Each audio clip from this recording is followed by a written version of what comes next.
आपको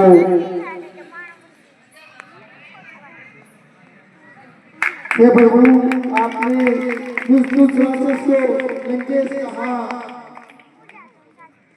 तो भाग्य मेरे प्रभु, आपने मुझे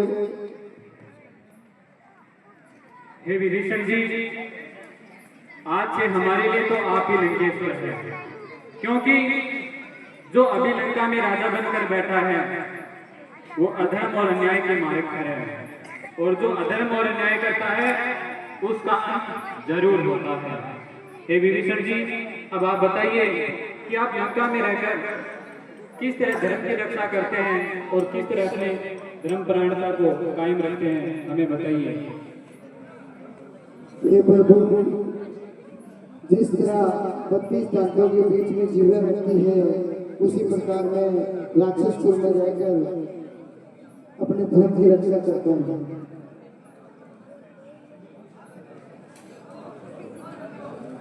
और मैं प्रभु आपके नाम का स्मरण करता हूँ। हे महाराज विभीषण जी,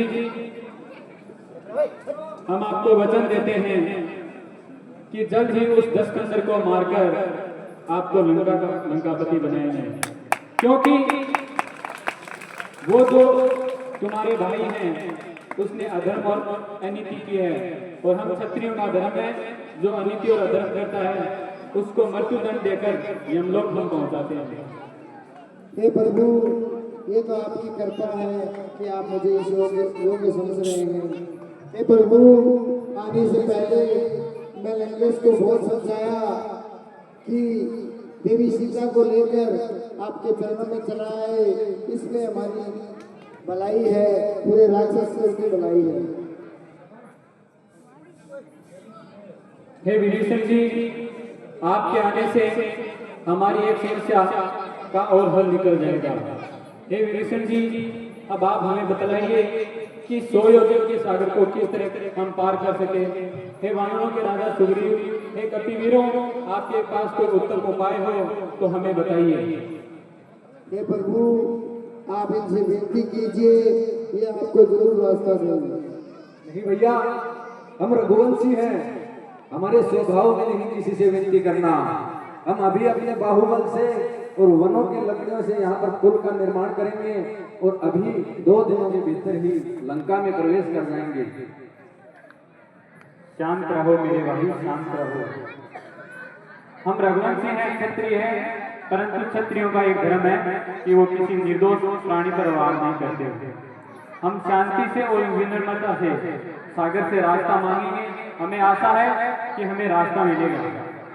हे लक्ष्मण, तुम आसन लगाओ और हम वरुण देवता की उपासना करते हैं।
ए भैया, मैंने तो आपसे पहले ही कहा था कि इससे यात्रा करने से अच्छा है हम अपने बाहुबल से और अपने अग्नि बाणों से इस समुद्र को सुखाकर अभी अपना रास्ता छोड़ दे देते हैं, पर आपने मेरी नहीं मानी और 3 दिन यहाँ पर व्यर्थ प्राप्त कर दी।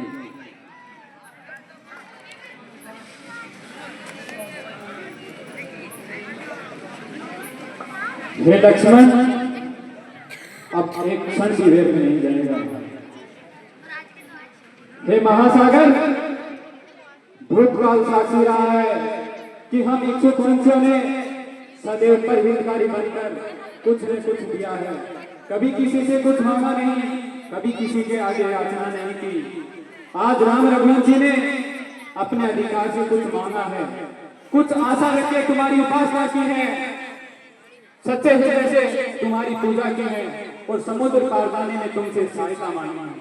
परंतु हे मंदबुद्धि, 3 दिवस पूजा करने के बाद भी सिर्फ और सिर्फ तुमने अपने उत्तर में सिर्फ और सिर्फ अपने अहंकार का गर्जन किया है। हे महासागर, तूने मेरी पूजा और मेरी उपासना का कोई मोल नहीं समझा। हे महासागर, आज तक इस संसार ने राम की कृपा दृष्टि देखी है, राम का कोप नहीं। हे लक्ष्मण, तुम मेरा धनुष और सर्पों के समान भयंकर बाण लेकर आओ, मैं इसी सागर को अभी सोच दूंगा। हे महासागर, जिस प्रकार मूर्ख व्यक्ति को समझाना व्यर्थ है, जिस प्रकार कपटी के संग शरीर लगाना व्यर्थ है, जिस प्रकार बंजर भूमि में बीज बोना व्यर्थ है, उसी प्रकार तुम जैसे नीच से आशा रखना व्यर्थ है। हे महासागर, समस्त देवी देवता और यहाँ के जीव इस बात के साक्षी हैं कि मेरे पास समस्त समुद्रों को सुखाने की शक्ति होते हुए भी मैंने वरुण देवता का मान रखने के लिए तुम्हारी उपासना की और समुद्र पार जाने में तुमसे सहायता मांगी, परंतु तुमने उत्तर में सिर्फ और सिर्फ मेरी उपासना की है, मेरा उपास किया है। हे महासागर, शास्त्रों में कहा गया है कि जिस प्रकार केला काटने पर ही फल देता है, उसी प्रकार नीच व्यक्ति को दंड देने पर वो झुकता है। अब मैं ब्रह्मास्त्र का संधान करता हूँ और हे महासागर, तुझे पाताल तक सोच देता हूँ, फिर मैं अपनी विशाल सेना सहित लंका पे चढ़ाई करूंगा। नहीं नहीं नहीं प्रभु नहीं, मुझे क्षमा कीजिए प्रभु, नहीं। हे प्रभु, आपकी सेना में 2 वीर बलवान हैं, एक नील, एक नल और एक नील। हे प्रभु, उन दोनों को ये श्राप दिया गया है कि ये दोनों कोई भी वस्तु मेरे अंदर डालेंगे तो वो डूबेगी नहीं, वो तिर जाएगी। हे प्रभु, आप उन दोनों बंदरों से पत्थर से सेतु बनवाइए और फिर लंका की ओर प्रस्थान कीजिए प्रभु, प्रस्थान कीजिए। हे महासागर, हे रत्नागर, हम तुम्हारी उदारता देखकर और तुम्हारे द्वारा बताए गए मार्ग को सुनकर हम अति प्रसन्न हैं, परंतु हे महासागर, हमारी एक समस्या और है, उसका भी तुम समाधान करो। ये जो हमारा बाण है ये अमोघ है और एक बार इसका संधान जब धनुष पर हो जाए तो ये तब तक वापिस कुनीर में वापिस नहीं जाता जब तक अपने लक्ष्य को नहीं देते। अब तुम ये बताओ ये बाण हम किस पर और किस दिशा में छोड़े। हे प्रभु, आप इस बाण को उत्तर दिशा में छोड़ दीजिए, उत्तर दिशा में सभी दुष्टों का नाश हो जाएगा। हे महासागर, तुमने बताया है वैसे ही होगा। ये मेरा बाण अधर्म को मिटाकर धर्म की स्थापना करेगा।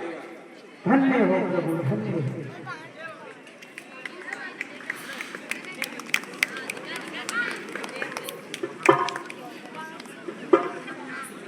हे वीरवानों, हे नल और नील, तुम आगे बढ़ो और सेतु निर्माण की प्रक्रिया को शुरू करो। जरूर महाराज, हम जल्द ही सेतु निर्माण का कार्य शुरू करते हैं। और हे भगवान, जिस तरह समुद्र देव ने बताया, हमारे 2 वीर योद्धा नल और नील बचपन में दोनों ही बड़े उदंडी थे और उनको उस समय दिया गया श्राप आज हम सब के लिए वरदान साबित हो गया और हम जल्द ही सेतु निर्माण करके लंका पर चढ़ाई करेंगे। अब आप हमें आज्ञा दें। हे लक्ष्मण, जब तक सेतु निर्माण की प्रक्रिया पूरी होती है मैं अपने आराध्य देव शंकर की उपासना और पूजा करना चाहता हूँ। तुम मेरा आसन लगाओ और मैं भगवान शंकर को याद करना चाहता हूँ।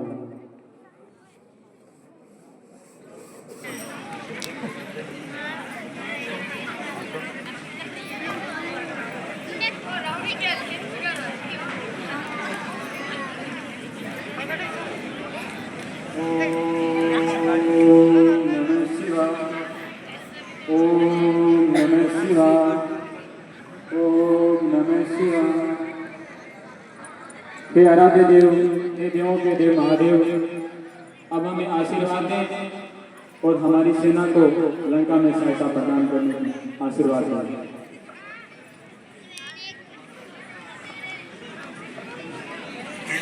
हे भगवान, ये तो मार्ग बनकर तैयार है। अब आपकी आज्ञा हो तो हम लंका के लिए चढ़ाई का कार्य शुरू करते हैं। जरूर हे युवराज अंगद, हे महाराज सुग्रीव, हे हनुमान जी, अब आगे बढ़े और उस दशरथ से हमें लड़ाई लड़नी है। जरूर महाराज।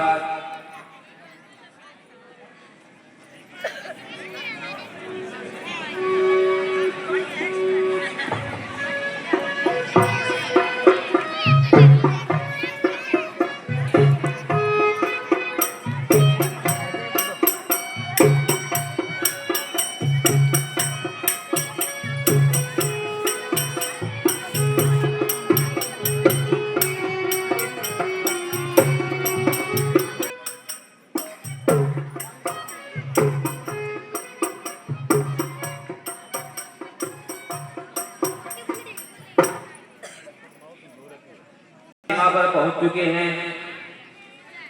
अब आगे हमें किस तरह अपनी युद्ध नीति अपनानी है, किस तरह अपनी रणनीति अपनानी है, और आगे के लिए पूरी वानर सेना के लिए आपका क्या आदेश है। पूरी की पूरी वानर सेना आपके आदेश से इंतजार में है। जैसे ही आपका आदेश पूरी वानर सेना को प्राप्त होगा, हम तुरंत लंका के ऊपर चढ़ाई कर देंगे। हे युवराज अंगद, हम लंका में तो आ गए, परंतु रावण अभी तक युद्ध के लिए नहीं आया। एक बात ध्यान रहे कि हम चलकर वार नहीं करेंगे। अगर सामने से प्रहार होगा तो उसका जवाब दिया जाएगा। हे हनुमान जी, हे वीरों, मेरी तो यही इच्छा है कि एक दूत भेजा जाए जो बेरी के मन का बल का सारा भेद ले आए, और इस कटने मरने से तो अच्छा है कि शत्रु सुलह कर ले और मानवता की और धर्म की रक्षा हो। हे हनुमान, तुम बुद्धिमान हो, कहते हो बात ठिकाने की, एक बार तुम ही तकलीफ उठाओ फिर लंका में जाने की। हे महाराज, बार बार हनुमान को भेजना ही उचित नहीं होगा। यदि हम हनुमान को बार बार भेजेंगे तो उन्हें लगेगा कि हमारे पास केवल एक ही वीर है, परंतु यह सत्यता के खिलाफ है।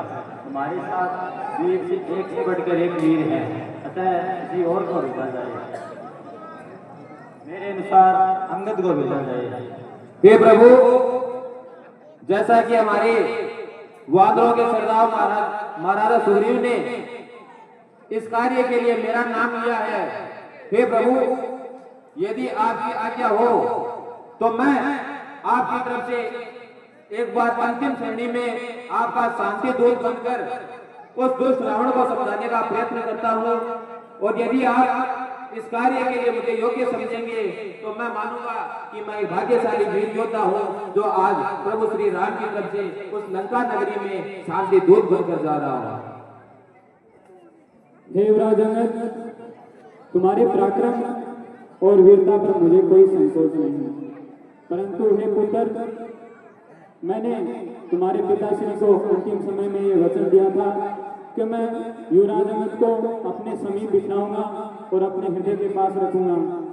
हे युवराज अंगद, मुझे डर है कि मैं तुम्हें दुश्मन के घर में भेज रहा हूँ, इसलिए तो ऐसा करो कि कपि सेना का संचालन करो। हे महाराज, जिस जन पर हो कृपा आपकी, वो जाकर लड़े रसातल तक, निर्भय है उसको भय नहीं, उद्यानचल से अस्तांचल तक। निश्चय ही धाक जमाऊंगा रावण की राजधानी पर, प्रभु का प्रताप ही ऐसा है पत्थर तेरे पानी पर। जन से हो कार्य जनार्दन का, इससे बढ़कर सम्मान नहीं, युवराज बने दूत आपका, इससे बढ़कर मान नहीं, इससे बढ़कर मान नहीं। हे प्रभु, आप एक बार मुझ पर अपना विश्वास बताइए और इस सेवक को इस योग्य समझिए और एक बार आप मुझे शांति दूत बनाकर लंका में भेजिए। नहीं नहीं युवराज अंगद, नहीं, क्योंकि तुम पंपापुर के युवराज हो और एक युवराज को हम शांति दूत बनाकर भेजे, ये एक राजशाही के खिलाफ है।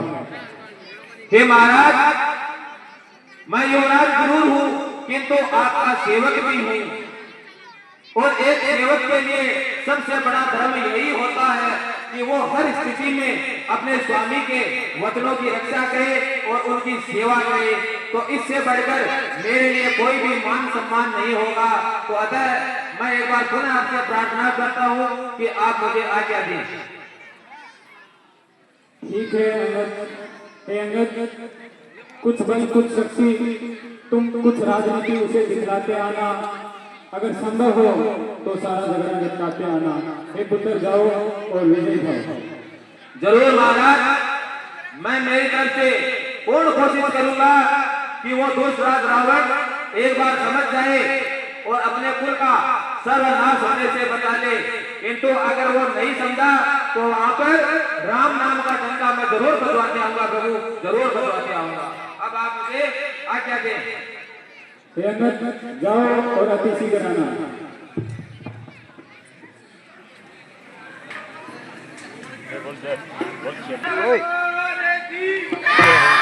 अरे ओ बंदे, कौन है तू और कहाँ जा रहा है? तुझे पता नहीं ये इंद्रजीत की सभा है। आगे से मेरे हटा किए बिना प्राण किए, तुझे मौत का बिल्कुल भी डर नहीं।